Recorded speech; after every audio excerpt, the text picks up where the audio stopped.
are the Eagles doing so far this year, huh? Unbelievable. Everybody who has been 3-0 at this point, raise your hand. Yeah, you're lying. There's a great little story with the end of that scene. I'm going to let Ray tell it, that where where Mark Wahlberg gets flashed there's a little backstory, Ray. I was actually an extra in this movie. They brought half a dozen sports writers out to sort of be around and do some press conference scenes. And I was there the day they filmed the scene that you just saw there. And if you thought that it looked very realistic, I can tell you there's a reason why it looked very realistic. Mark Wahlberg had no idea that he was going to get hit on that plane. The director felt to make the scene look real, Wahlberg couldn't know that it was coming. It had to be a true blindside, and so that was the way it was set. And everybody on the set, everybody there knew what was coming. I knew what was coming, everybody knew what was coming. The cameramen had all been alerted, and they said, because they had been rehearsing that scene for 20 minutes. Run down the field and come back. Run down the field and come back. Run down the field and come back. And so Wahlberg was just used to going down the field and nobody hitting him.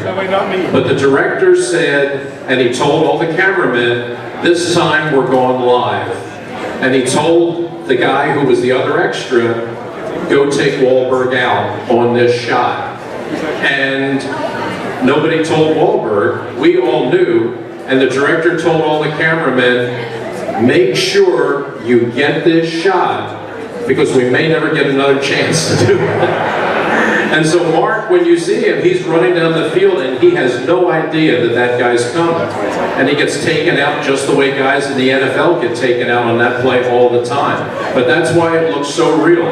He was the only guy in Franklin Field that day that didn't know what was coming. So it was a great job by the director, Erickson Ford.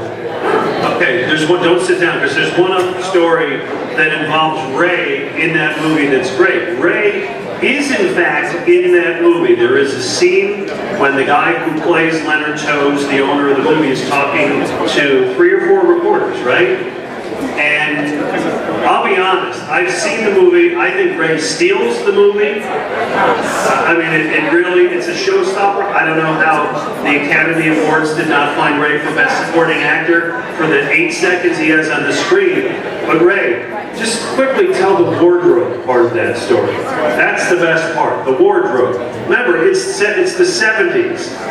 If you remember how everybody dressed in 1976, here you go. Actually, yes, that's right, 76. Yes, I'll tell this pretty quickly. I'm not embellishing it at all. This is exactly what happened. They wanted to make everything authentic. As I said, the uniforms all the way down to the Liberty Bell. They wanted to make everything perfect, and every person that was on a scene, they had them dress and wear their hair and look exactly like people looked in 1976. So that morning, the 6 sports writers, including me, went to the wardrobe department, which was actually in the Palestra. They had all these racks and racks and racks of 1970s clothes on the floor of the Palestra. And we all walked in, and the wardrobe lady stood there, and she looked at each one of us, and the first guy stepped up in line, and she said, all right, let's see, get this guy a pair of bell bottoms and a white collar shirt. Okay, next. All right, get this guy the Fu Manchu mustache and the Nehru jacket. Next. All right, get this guy the Bobby Goldsboro wig and the paisley shirt. All right, next. Get this guy the platform shoes and the next. Now I step up and she says, no, you're good.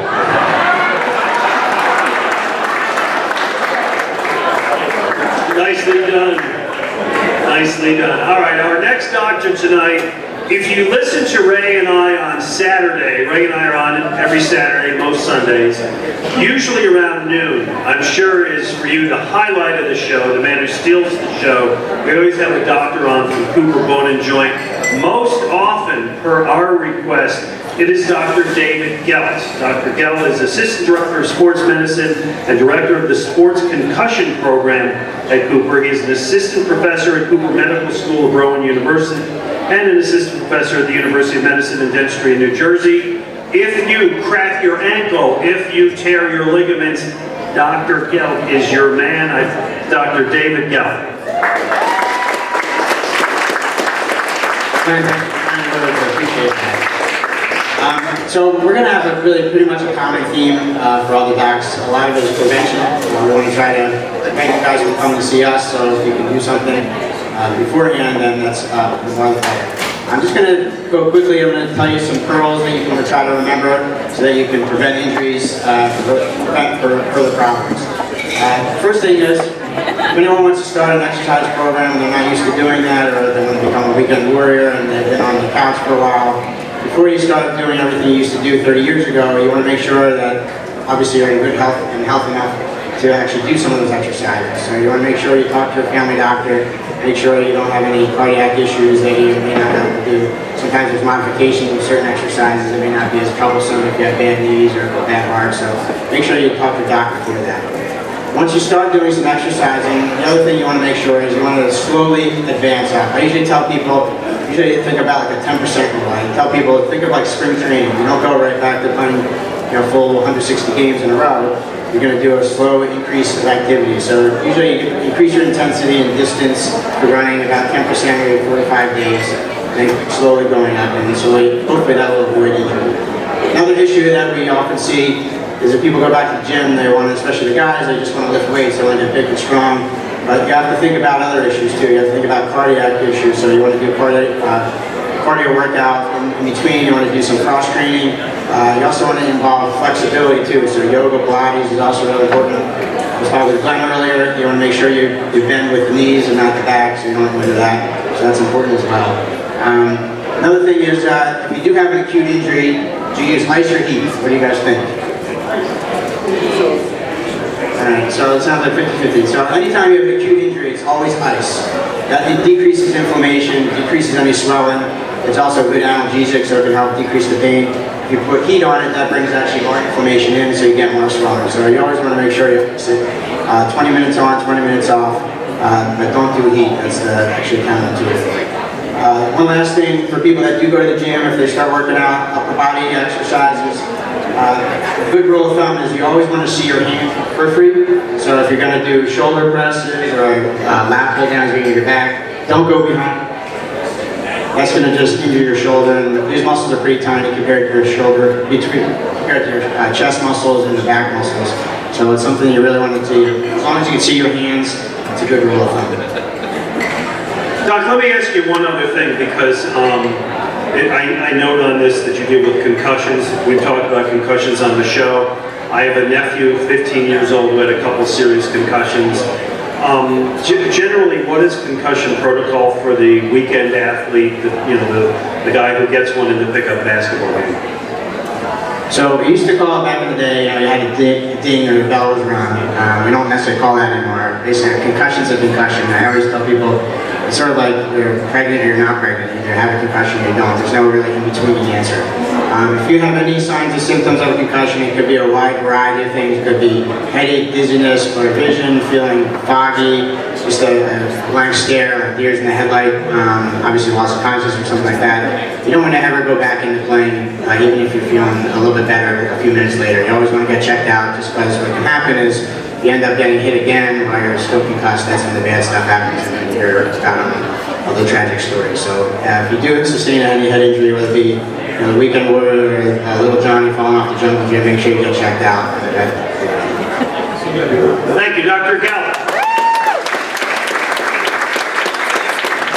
Okay, the next movie we want to show you is, for many people, their favorite sports movie.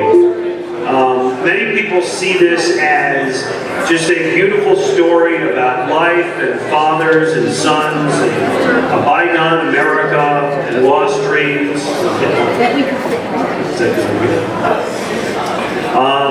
And some people see it as so much pap. Actually, is Al still here? I know that now. Al, this is your most hated movie, Field of Dreams. Al hates this movie.